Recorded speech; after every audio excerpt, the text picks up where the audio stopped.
porque ustedes ya han sintonizado para nuestra cita con Dios. No es que después de la cita nos vayamos cada uno a sus actividades cotidianas y como si nada hubiese pasado. Al decir nuestra cita con Dios, queremos que se entienda que usted y yo pondremos atención en la enseñanza bíblica, precisamente para después materializarla en nuestro diario vivir. Pues en el Nuevo Testamento dice que debemos llevar a cabo lo que dice la Biblia, no solamente escuchar y ya. Entonces, nuestra cita no son 60 minutos. Nuestra cita es una vida que practica lo que dice por lo menos el Evangelio de Juan. Juan, el apóstol de Jesucristo. A propósito de esto, habíamos revisado el capítulo 11 hasta el versículo 27, cuando Marta de Betania, la amiga de Jesús, pudo confesar con sus labios, pudo expresarlo con toda claridad. Sí, Señor, yo creo que tú eres el Mesías, el Hijo de Dios, el que tenía que venir al mundo. Ahora bien, ella pudo decir estas palabras porque tiempo atrás, probablemente un año o más, Marta invitó a Jesús y a sus discípulos para que estuvieran en su casa y ahí Jesús les enseñaba la palabra. Ahí lo conocieron. Empezaron una relación de amistad porque el amor de Dios es así. Entre ellos había confianza. Por esa razón, cuando Lázaro enfermó, tuvieron la confianza de avisarle a Jesús. Cuando llega Jesús, Lázaro tiene 4 días de muerto.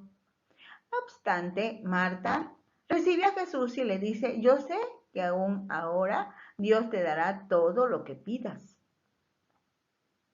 Enseguida Jesús le asegura que su hermano resucitará. Y ella contesta, ¿hasta dónde ha recibido la revelación de Dios? Sí, resucitará en el día postrero, al final de los tiempos. De ahí que Jesús se presenta a su amiga, ya lo conocía, tenía trato con él, pero no había experimentado lo que significaba, por ejemplo, mis ovejas oyen mi voz y me siguen y yo les doy vida eterna y no perecerán para siempre. Y algo todavía más sorprendente que esa vida eterna se disfruta desde que recibimos a Cristo como nuestro Señor y Salvador. Aunque estemos en la tierra gozando de vida física, podemos disfrutar la vida eterna y cuando muramos físicamente hablando, seguiremos en esa comunión con Dios. Recordemos que cuando alguien cree, Dios lleva a cabo lo que tenga que llevar a cabo. Por eso en otra parte de la escritura dice, al que cree, todo le es posible. Al presentarse a Marta como el yo soy la resurrección y la vida, Marta manifiesta esa verdad. Creo que tú eres el Mesías, el Hijo de Dios, el que tenía que venir al mundo. Entonces, con uno que cree es suficiente. La fe de Marta se vigorizó con la presencia y la explicación de Jesús.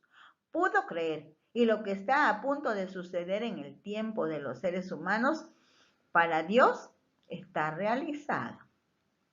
Juan 11:28 dice, habiendo dicho esto, fue y llamó a María su hermana, diciéndole en secreto, el maestro está aquí y te llama. Marta, cuando se dio cuenta que Jesús llegaba, salió a recibirlo antes de que entrara en Betania. Después de hablar con Jesús y recibir esa poderosa revelación, fue a buscar a su hermana para avisarle que Jesús había llegado. Esa expresión de Marta hacia su hermana, quiero decírtela a ti hoy, porque ciertamente el maestro está donde tú estás y quiere hacer un trato contigo. Estás pensándolo, ¿verdad? Sí, Dios quiere hacer un trato contigo. El maestro está ahí donde tú estás y quiere hacer un trato contigo.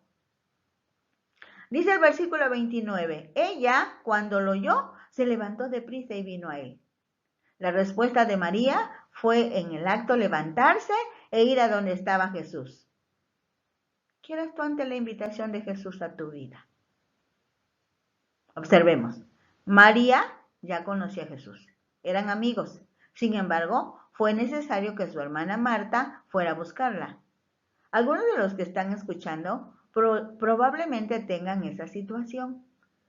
Si conoce a Jesús, Sí, conoce a Jesús, ha estado a sus pies oyendo sus enseñanzas, pero en este momento, por alguna razón que Dios y la persona conocen, no puede por sí misma ir a Jesús. Necesita que alguien le anime. Así que mi hermano, solo responde a la invitación del Señor Jesús para ti.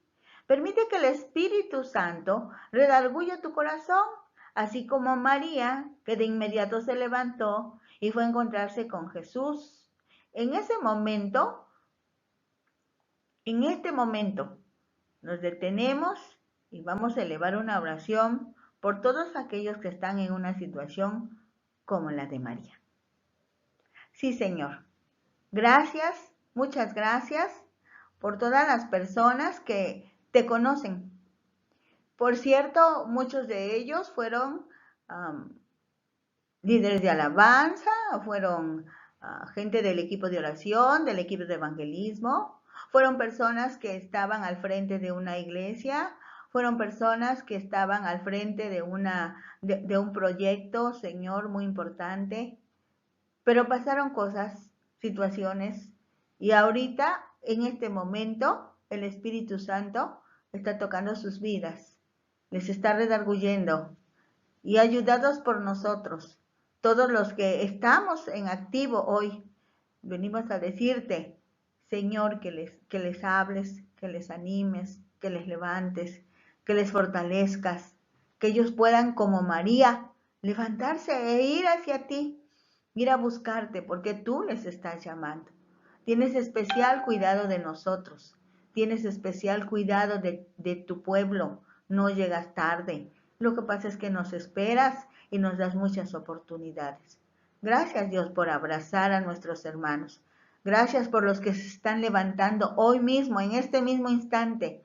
Y cada vez que alguien escuche esta audición, habrá alguien que se levante, porque como Marta llegó con María, el Maestro está aquí, te llama. Nosotros venimos a decirles también, Dios está ahí donde tú estás.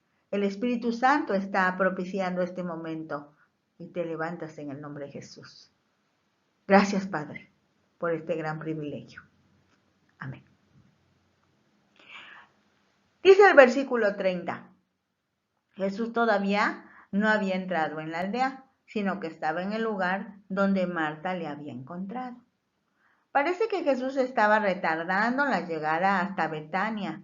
Él venía con sus discípulos, al parecer no tan rápido.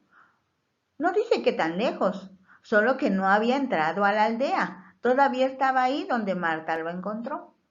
Otra vez, para nosotros es la reflexión. Dios no mide el tiempo como nosotros. Por eso, en algunas ocasiones, pensamos que Dios tarda mucho en respondernos, pero llegará en el momento preciso. Llamará nuestra atención y todavía esperará a que nosotros nos levantemos y respondamos a su invitación. ¡Qué bueno es Dios! Dice el versículo 31.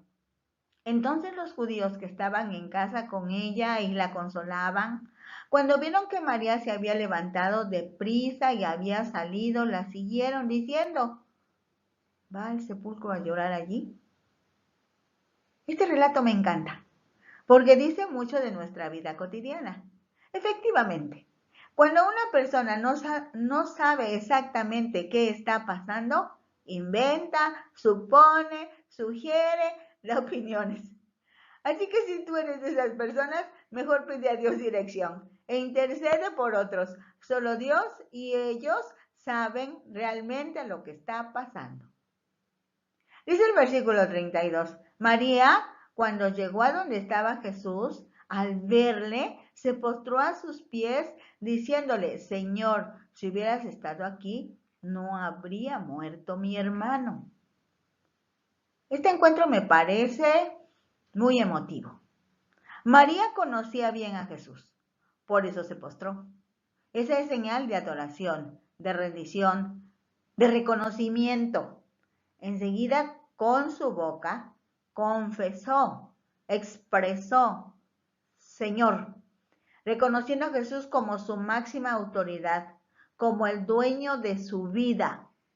Enseguida, sin ella saberlo, Dijo las mismas palabras que su hermana Marta. Si hubieses estado aquí, no habría muerto mi hermano. Hasta ahí estaba la revelación de Dios para su vida. Ella sabía que Jesús tenía poder sobre la enfermedad, pero desconocía el poder de Jesús sobre la muerte. Muchos de nosotros pensamos igual que Marta y María. Aunque conocemos a Jesús, pensamos que hay situaciones en las que Él no puede hacer nada. Y, ¡sorpresa! Jesús es uno con el Padre. Jesús es Dios. El Padre es Dios. El Espíritu Santo es Dios. Los tres son uno solo. Por eso decimos, Dios es todopoderoso. Dice el versículo 33. Jesús entonces, al verla llorando, y a los judíos que la acompañaban también llorando, se estremeció en espíritu y se conmovió. Este relato es particularmente revelador de la humanidad de Jesús. Quiero decir que Jesús aquí en la tierra era verdaderamente hombre. En situaciones como esta, experimentó el dolor que sufre un ser humano cuando muere algún ser querido. Bien decía el recado que le enviaron: el que amas está enfermo.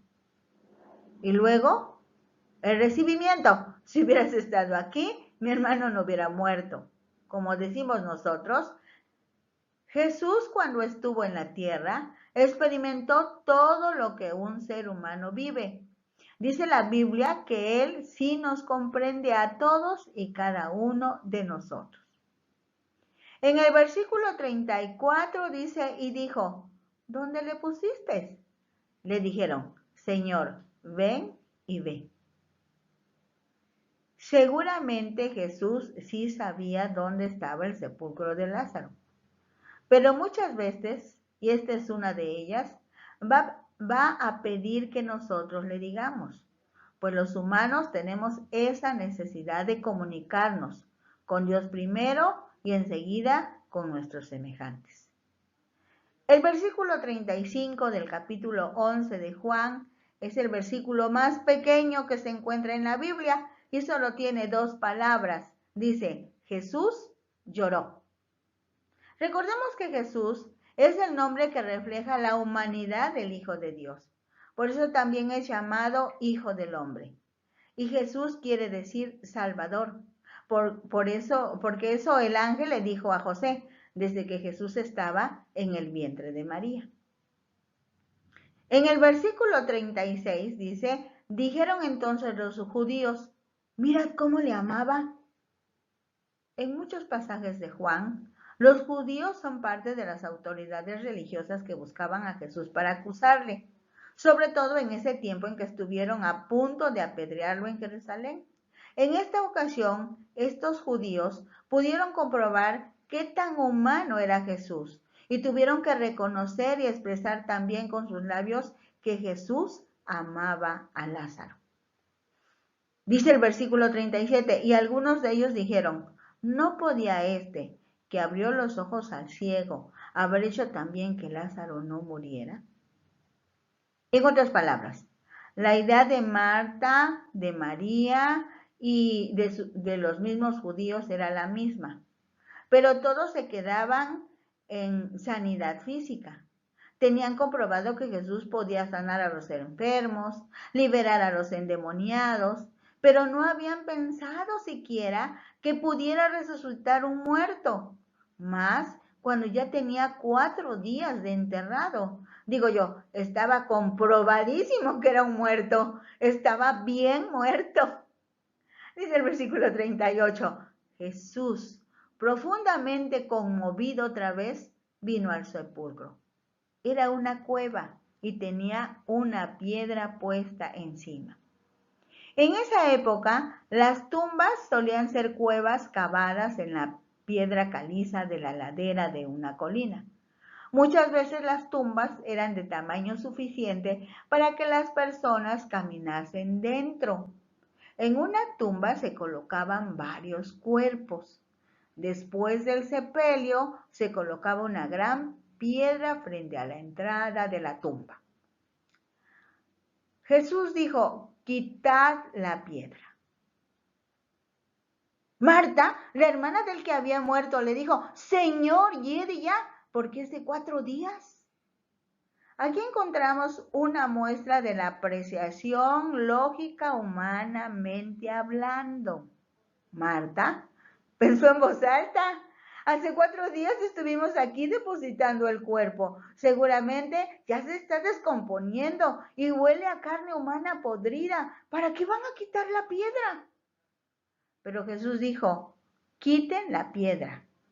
Es una orden que apela a la voluntad del ser humano. En el versículo 40, Jesús le dijo, ¿no te he dicho que si crees verás la gloria de Dios?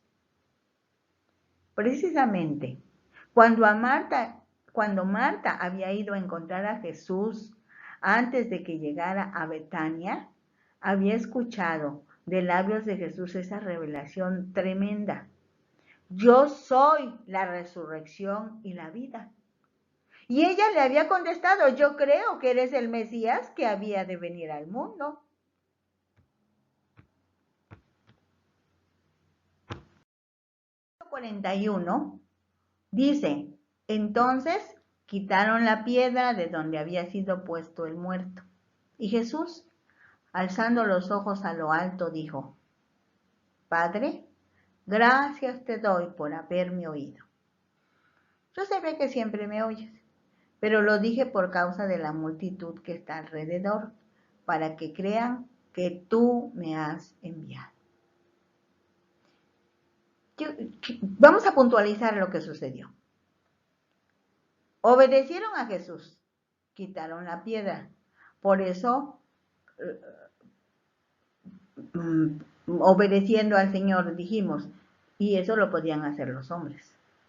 Quitar la piedra no era fácil, pero lo podían hacer los hombres. Jesús le dio gracias a su Padre porque atendió a su solicitud. Jesús sabía que su Padre siempre va a estar en comunión con él, con su Hijo.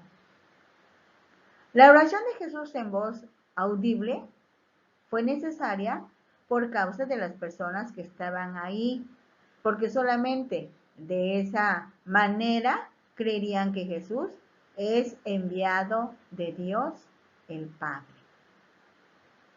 Dice el versículo 43, y habiendo dicho esto, clamó a gran voz, Lázaro, ven fuera.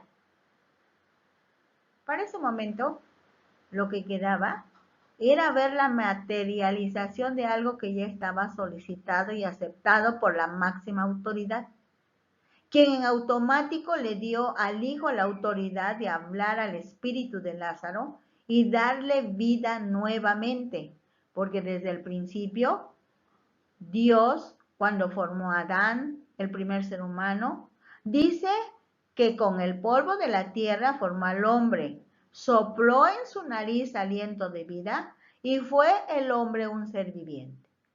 Ya en Juan 1:2 leímos, todas las cosas por él fueron hechas, porque Jesús es Dios, Jesús es creador, es dador de vida. Así que por los que estaban ahí, Jesús clamó a gran voz, Lázaro, ven fuera. Eso solo lo podía hacer Jesús, solo lo puede hacer Jesús, eso no lo podía hacer nadie, porque el único que da la vida se llama Dios. Dice el versículo 44, y el que había muerto salió, atadas las manos y los pies con vendas y el rostro envuelto en un sudario. Jesús les dijo, desatadle y dejadle ir. En la lógica humana, si tenía atadas las manos y los pies con vendas, además el rostro envuelto en un sudario o tela, ¿cómo es que a la voz de Jesús el hombre pudo levantarse y salir de la cueva que servía de su sepulcro? Sin embargo, salió. Ahora quedaba algo por hacer, desatarle. Y Jesús autorizó que otros lo desataran. Eso lo podían hacer los hombres. Otra vez, lo que los hombres pueden hacer, Dios no lo va a hacer. Nos va a mandar a los seres humanos a que lo hagamos. Y dijo, desátenlo y déjenlo ir. Hasta ahí el relato. No tuvieron entrevistas para Lázaro, que recién había resucitado.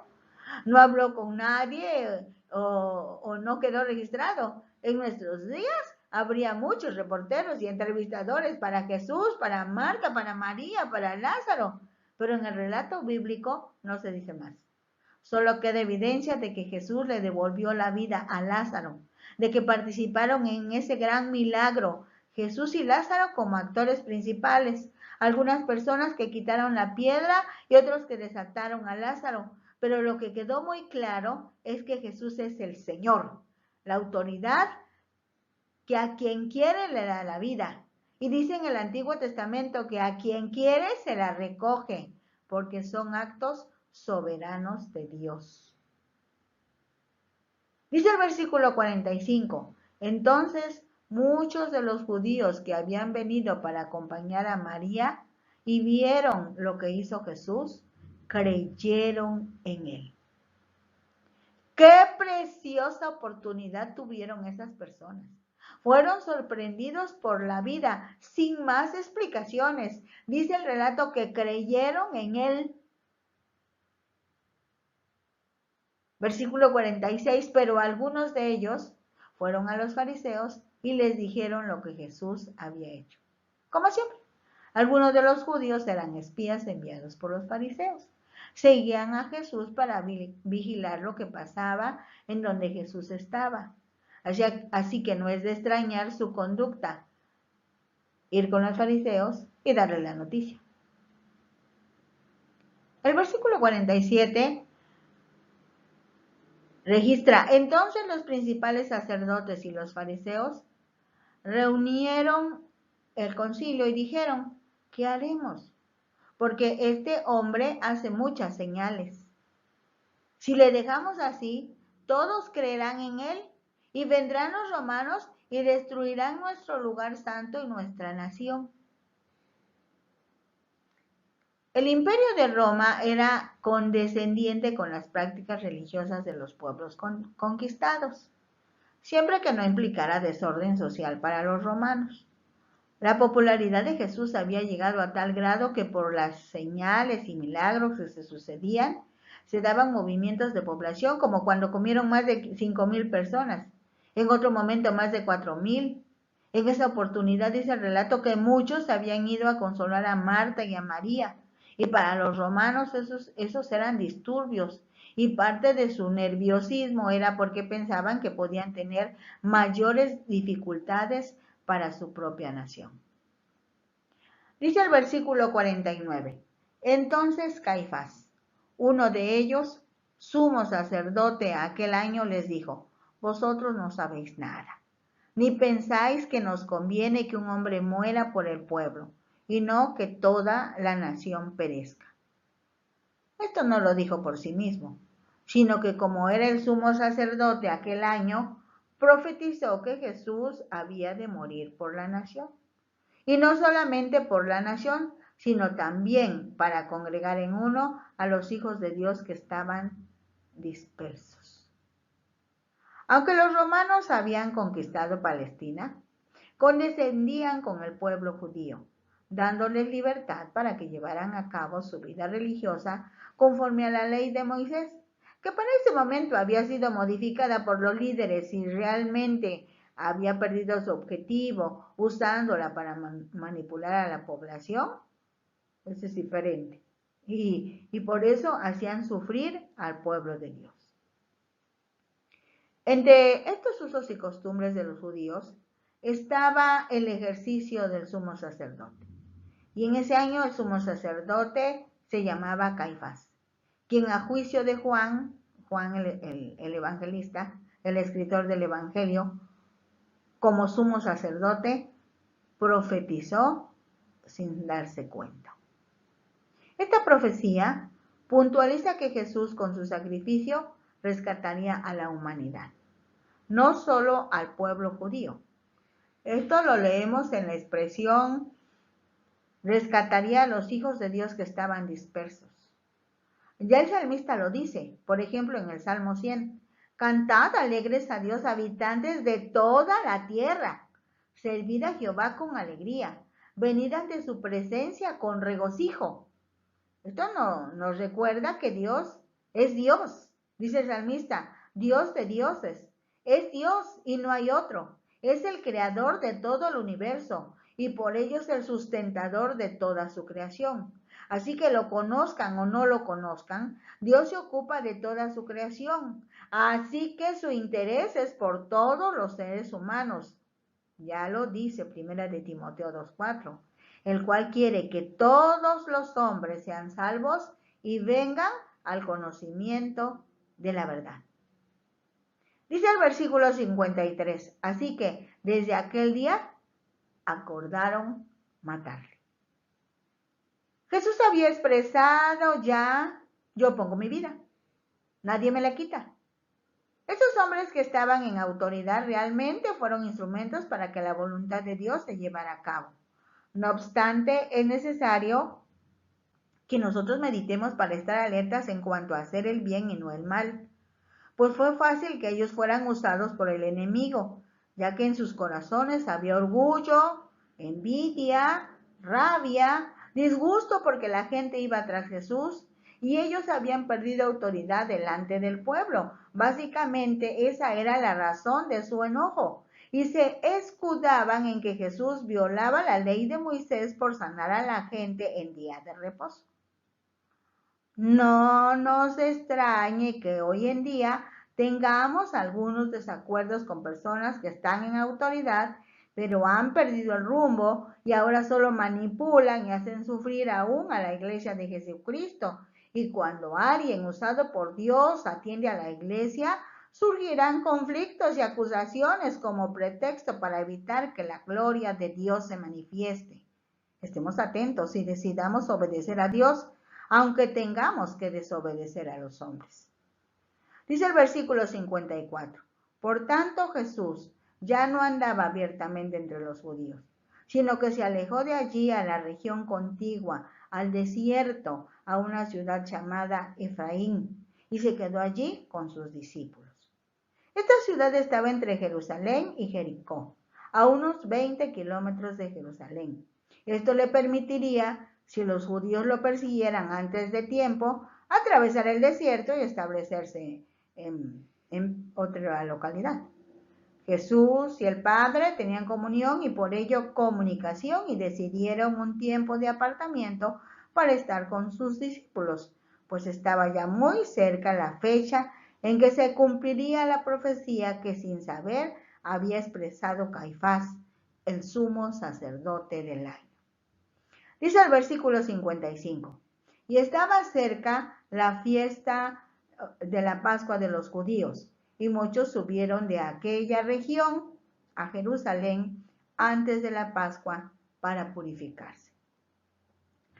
Cuando Juan habla de la Pascua, realmente se refiere a la muerte redentora de Jesús, pues es la tercera Pascua dentro del ministerio de Jesús. Y es en esa fiesta de la Pascua que el Cordero Pascual será el mismo Jesucristo. Al decir que estaba cerca la fiesta de la Pascua, nos lleva a pensar que realmente fueron pocos los días que estuvo Jesús con sus discípulos en ese lugar.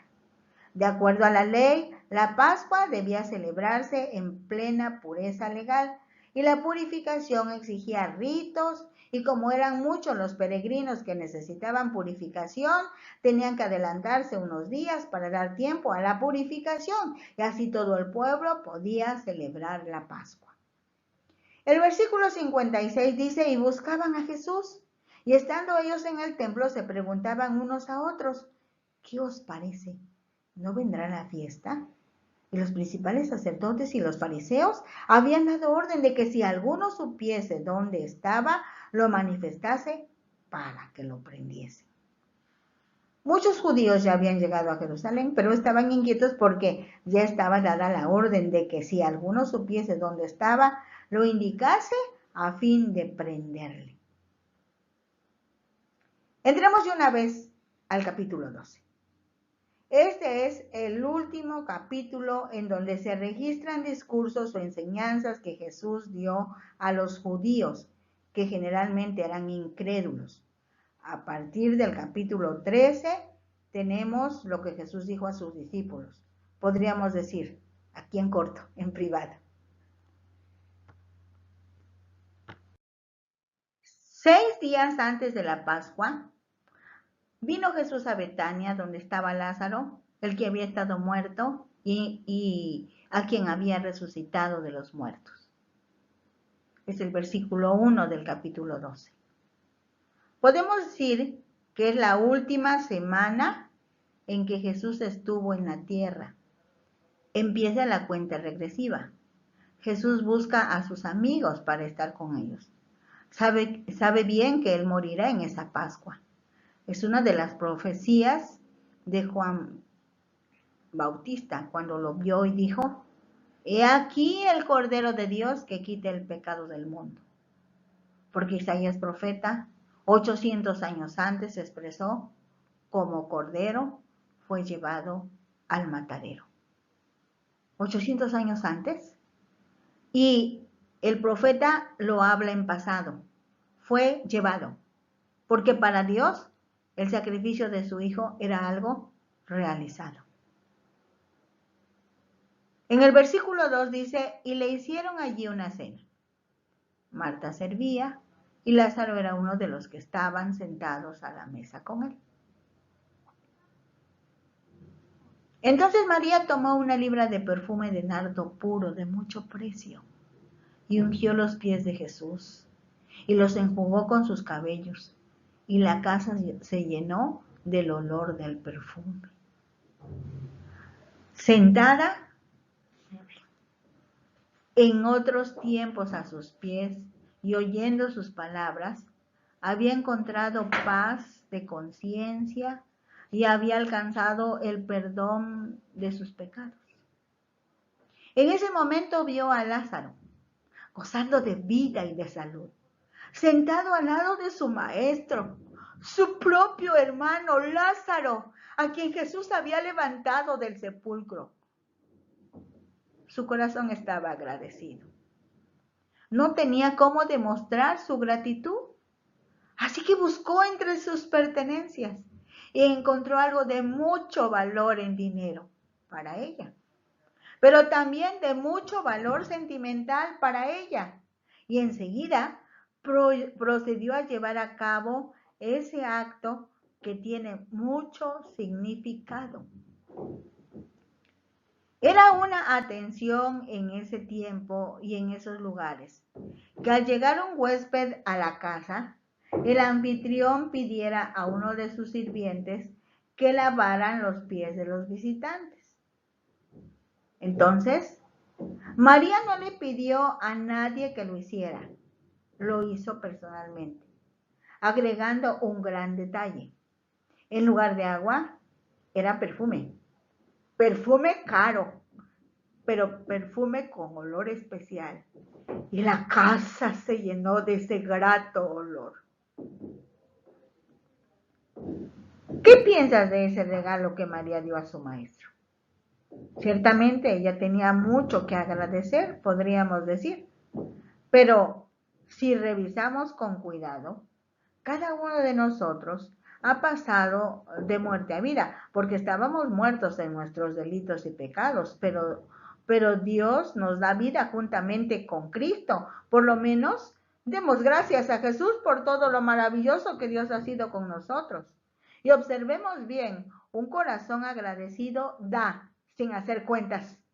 Y más cuando fue regalado lo que recibió. La Biblia lo dice así, de gracia recibiste, da de gracia. O sea, te lo regalaron, regálalo.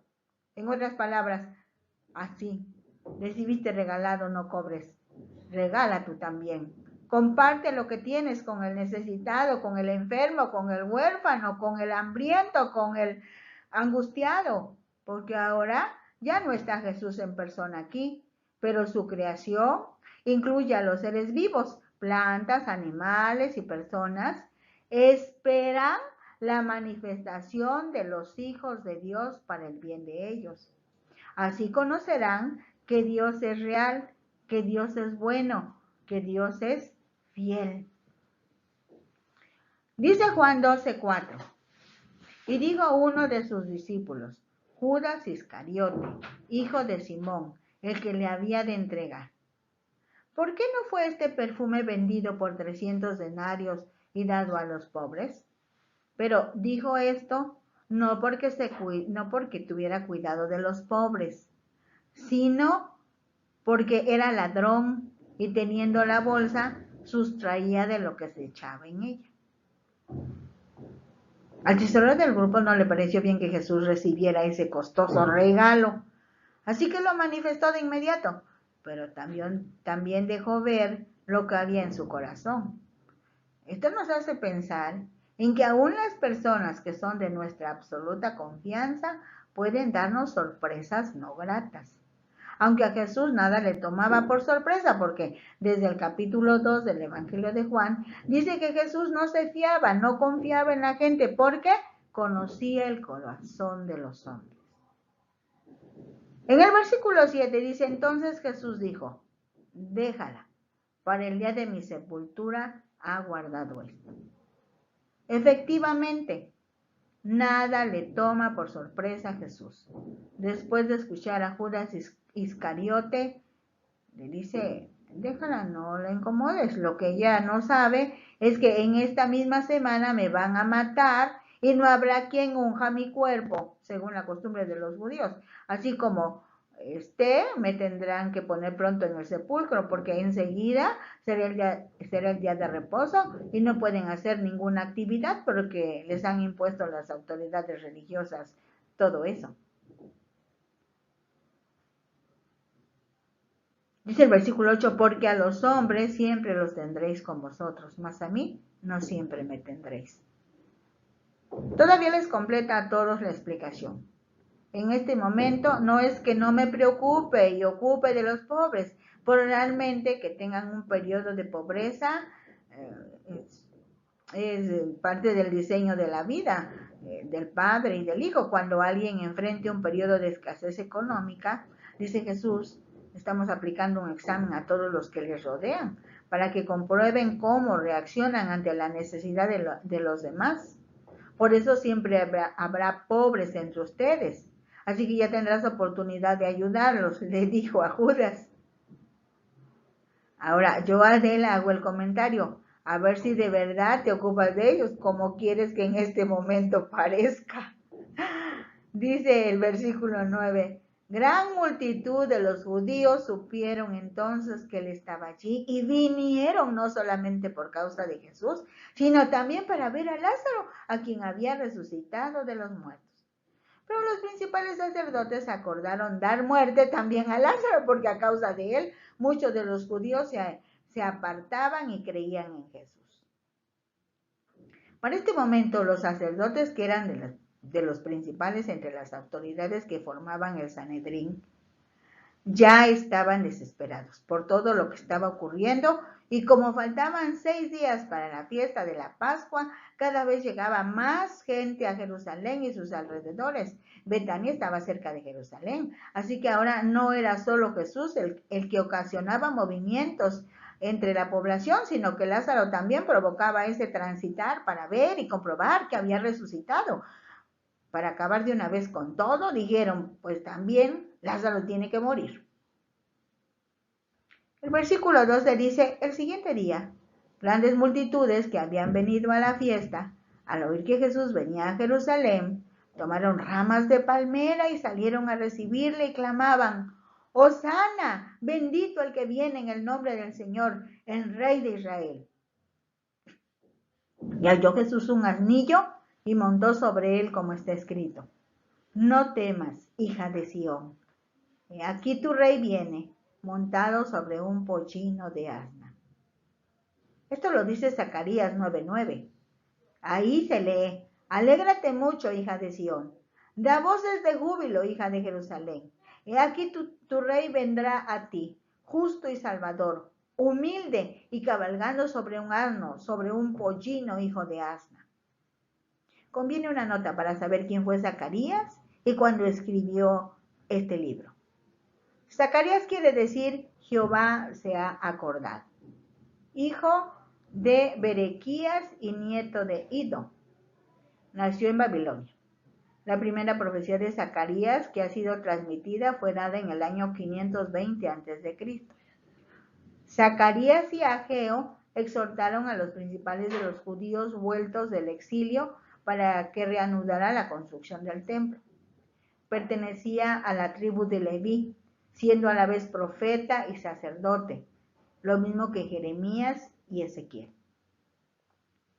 Vengamos otra vez a Juan 12, ahora versículo 16.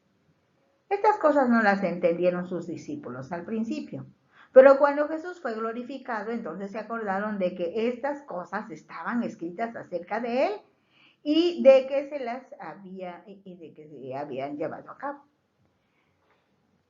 Y daba testimonio a la gente que estaba con él cuando llamó a Lázaro del sepulcro y lo resucitó de los muertos, por lo cual también había venido la gente a recibirle, porque había oído que él había hecho esta señal. Dios es bueno y tiene el control de todo. 520 años antes de Cristo, le dejó ver al profeta Zacarías cómo iba a entrar Jesús en Jerusalén como el rey de los judíos, y esa palabra tuvo fiel cumplimiento como toda la palabra de Dios. Dice el versículo 19. Pero los fariseos dijeron entre sí: ¿ya veis que no conseguís nada? Mirad, el mundo se va tras él. Todo este cumplimiento y los acontecimientos que se estaban llevando a cabo, a ti y a mí nos producen mucha alegría, pero no así a los fariseos, como se percibe de la lectura de este versículo. Cada vez estaban más nerviosos y decepcionados, pues sus métodos, en lugar de conseguir que la gente abandonara a Jesús, esos sus métodos hacían que el resultado fuera contrario. Hasta hoy, los líderes mundiales quisieran que toda la gente se regresara al pecado y a las tinieblas, pero al contrario, cada vez más personas pueden escuchar, atender, entender y decidirse por Jesús como su Señor y Salvador. Dice el versículo 20, había ciertos griegos entre los que habían subido a adorar en la fiesta. Recordemos que algunos no judíos, en este caso griegos, decidían adorar al Dios de los judíos. A ellos se les llamaba prosélitos. Los prosélitos debían observar los mandamientos, los usos y las costumbres de los judíos. Así que también llegaron a Jerusalén para adorar durante la Pascua. Dice en los versículos 21 en adelante, estos pues se acercaron a Felipe, que era de Betsaida de Galilea, y le rogaron diciendo: Señor, quisiéramos ver a Jesús. Felipe fue y se lo dijo a Andrés. Entonces Andrés y Felipe se lo dijeron a Jesús. Jesús les respondió diciendo: ha llegado la hora para que el Hijo del Hombre sea glorificado. Cuando Jesús se enteró que habían llegado los griegos y querían verle, entendió que su hora había llegado. Esto es, el proceso para ir ya a la cruz había empezado. Como dijimos, estaba ya en la cuenta regresiva. Dice el versículo 24, de cierto os digo, que si el grano de trigo no cae en tierra y muere, queda solo, pero si muere, lleva mucho fruto. Es una verdad que Jesús puntualiza. Dice, esto es cierto, ciertísimo. Solo por medio de la muerte viene la vida. Dice el versículo 25, el que ama su vida la perderá, y el que aborrece su vida en este mundo para vida eterna la guardará. Es otra manera de decir que para conservar la vida es necesario darla, aunque se escuche contradictorio, pero así es. En la sociedad sin Cristo, el mal llamado amor es egoísta e inseguro. Por eso tantos celos y envidias. Pero Jesús nos mostró el amor ágape, el amor sacrificial, el amor en donde las personas se sacrifican en bien de los demás. Ese es el amor que fructifica, que multiplica, que bendice. Ese es el amor de Dios. El versículo 26 dice, si alguno me sirve, sígame. Y donde yo estuviere, allí también estará mi servidor. Si alguno me sirviere, mi Padre le honrará. A diferencia de la parábola del buen pastor, ahora trata a sus seguidores no como los que necesitan dirección, protección y provisión solamente, sino ahora se trata de iguales, capacitados ya para el servicio. En otras palabras, les dice a los que estaban poniendo atención, quiero que me sigan, solamente si están dispuestos a trabajar para mí, a servirme. Si ustedes lo hacen, puedo asegurarles que siempre van a estar en donde yo esté. Pero no piensen que siempre van a estar trabajando, sirviendo. Va a llegar el momento en que ustedes serán honrados, condecorados, felicitados, posicionados, nada más ni nada menos que por mi Padre. El versículo 27 me encanta, dice, ahora está turbada mi alma. ¿Y qué diré? Padre, sálvame de esta hora. Pues para esto he llegado a esta hora. En estos versículos dice repetidamente que aún no había llegado su hora. Pero en este versículo precisamente se lee, mas para esto ha llegado a esta hora. Dice Jesús, mi alma, donde están mis sentimientos, está angustiada. Como buen humano, Jesús fue totalmente humano y totalmente Dios. Esto es incomprensible para ti y para mí. Pero que no lo podamos comprender no quiere decir que no sea verdad. Los versículos 28 al 30 dicen, Padre, glorifica tu nombre. Entonces vino una voz del cielo, lo he glorificado y lo glorificaré otra vez. La multitud que estaba allí y había oído la voz decía que había sido un trueno. Otros decían, un ángel le ha hablado. Respondió Jesús y dijo, no ha venido esta voz por causa mía, sino por causa de vosotros. En otras ocasiones, y a la voz de Jesús, se escuchó la contestación del Padre. Y en esta no podía dejar de contestarle. Decía Jesús que era a causa de los que oían, pues Jesús y el Padre siempre están comunicados. Recordemos que son uno solo, el Padre, el Hijo y el Espíritu Santo.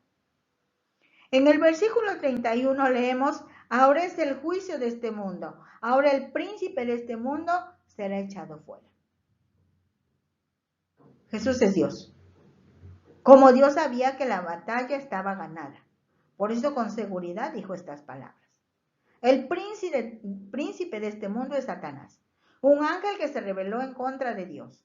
Satanás es real y siempre está obrando contra Dios, y los que le obedecen también hacen eso. Satanás tentó a Eva en el huerto y la persuadió para que pecase, para que desobedeciera. Tentó a Jesús en el desierto y no logró convencerlo para que callese. Satanás tiene gran poder, pero la gente puede ser libre de su reino de oscuridad espiritual debido a la victoria de Cristo en la cruz. Satanás es poderoso, pero Jesús es más poderoso. La resurrección de Jesús destruyó el poder mortal de Satanás. En los versículos 32 al 34 encontramos, y yo, si fuere levantado de la tierra, a todos atraeré a mí mismo. Y decía esto dando a entender de qué muerte iba a morir. Le respondió la gente, nosotros hemos oído de la ley que el Cristo permanece para siempre. ¿Cómo pues dices tú que es necesario que el Hijo del Hombre sea levantado? ¿Quién es este Hijo del Hombre? La multitud no podía creer lo que decía Jesús con respecto al Mesías. Ellos esperaban un Mesías victorioso, que establecería un reino político terrenal que nunca tendría fin. Estas ideas suyas estaban basadas en pasajes como Isaías 9, 6 y 7, por ejemplo. Porque un niño nos es nacido, hijo nos es dado, y el principado sobre su hombro, y se llamará su nombre admirable, consejero, Dios fuerte, Padre eterno, príncipe de paz. Lo dilatado de su imperio y la paz no tendrán límite sobre el trono de David y sobre su reino, disponiéndolo y confirmándolo en juicio y en justicia desde ahora y para siempre. El celo de Jehová de los ejércitos hará esto. Otros pasajes, sin embargo, mostraban que sí moriría. El mismo Isaías profeta en los versículos del capítulo 53, en los versículos 5 al 9. Dice el versículo 3 de Isaías 53, despreciado y desechado entre los hombres, varón de dolores, experimentado en quebranto, y como que escondimos de él el rostro, fue menospreciado y no lo estimamos. Ciertamente llevó él nuestras enfermedades y sufrió nuestros dolores, y nosotros le tuvimos por azotado, por herido de Dios y abatido. Mas él herido fue por nuestras rebeliones, molido por nuestros pecados. El castigo de nuestra paz fue sobre él, y por su llaga fuimos nosotros curados. Todos nosotros nos descarriamos como ovejas, cada cual se apartó por su camino, mas Jehová cargó en él el pecado de todos nosotros. Angustiado él y afligido, no abrió su boca. Como cordero fue llevado al matadero, y como oveja delante de sus trasquiladores se enmudeció y no abrió su boca. Los judíos aceptaban las ideas de la primera cita. Entonces, el concepto del Mesías sufriente no era aceptado bajo ninguna explicación. Hoy nosotros sabemos, entendemos y creemos que las dos citas son verdad y que efectivamente el Mesías sí vino, que esos nombres lo describen perfectamente y sí tiene un reino eterno que se ha extendido en los corazones de la humanidad. Y todavía falta más. Vamos al versículo 35 de Juan 12. Entonces Jesús les dijo, aún por un poco está la luz entre vosotros. Andad entre tanto que tenéis luz, para que no os sorprendan las tinieblas, porque el que anda en tinieblas no sabe a dónde va. Entre tanto que tenéis la luz, creed en la luz, para que seáis hijos de luz. Estas cosas habló Jesús y se fue y se ocultó de ellos. Jesús dijo, mientras estoy con ustedes, aprovechen mi presencia. Si andan en mi luz, serán hijos de luz, revelando la verdad y señalando a las personas el camino hacia Dios. Pero a pesar de que había hecho tantas señales delante de ellos, no creían en él, para que se cumpliese la palabra del profeta Isaías que dijo, Señor, ¿quién ha creído a nuestro anuncio? ¿Y a quién se ha revelado el brazo del Señor? Tal como en ese tiempo, que aunque la gente vio todo lo que Jesús realizó, pero las personas seguían sin creer en él, asimismo muchos hoy en día no creen a pesar de todo lo que hace Dios por ellos. Ya dijimos que recibir sanidad física no es sinónimo de perdón de pecados. Muchas personas han sido sanadas en el nombre de Jesús, pero no han creído en Jesús como su Salvador y Señor. No obstante, usted y yo seguiremos dando la buena noticia de su amor, de su sacrificio y resurrección, para perdón de pecados, para vida abundante, para vida eterna. Cada persona tomará su propia decisión. El versículo 39 en adelante dice, por eso no podían creer, porque también Isaías dijo, cegó los ojos de ellos y endureció su corazón, para que no vean con los ojos y entiendan con el corazón y se conviertan y yo los sane. Isaías dijo esto cuando vio su gloria y habló acerca de él. Cuando una persona no cree, a pesar de tener la evidencia delante de él, dice la Biblia que Dios los deja. El Espíritu Santo ya no les redarguye. Eso hace que ellos cada vez se alejen más de Dios. Es a lo que los profetas y escritores de la Biblia dicen que Dios endurece su corazón. Con todo eso, dice el versículo 42, aún de los gobernantes, muchos creyeron en él, pero a causa de los fariseos no lo confesaban para no ser expulsados de la sinagoga, porque amaban más la gloria de los hombres que la gloria de Dios. Se pueden distinguir tres grupos. Muchos creyeron. Ese es un grupo. Muchos no creyeron. Esa fue su decisión y forman otro grupo. Muchos creyeron, pero se negaron a reconocerlo públicamente por miedo de que lo sacaran de la sinagoga. Así hay muchos, hoy en día también. Dice el versículo 44, Jesús clamó y dijo, el que cree en mí, no cree en mí, sino en el que me envió.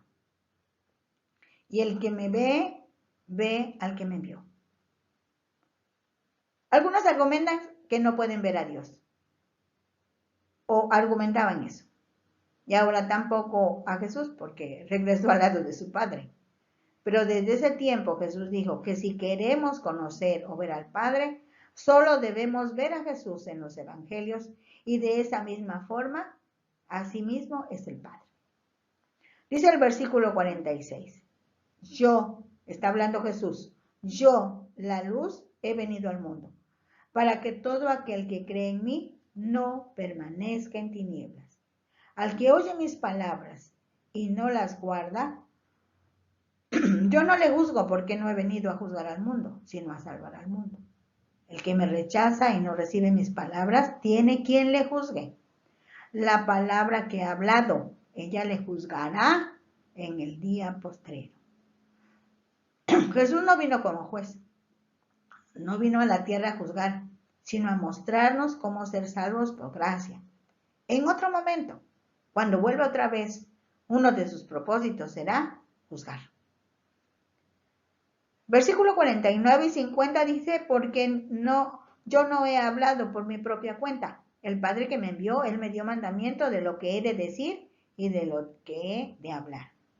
Y sé que su mandamiento es vida eterna. Así pues, lo que yo hablo, lo hablo como el Padre me lo ha dicho.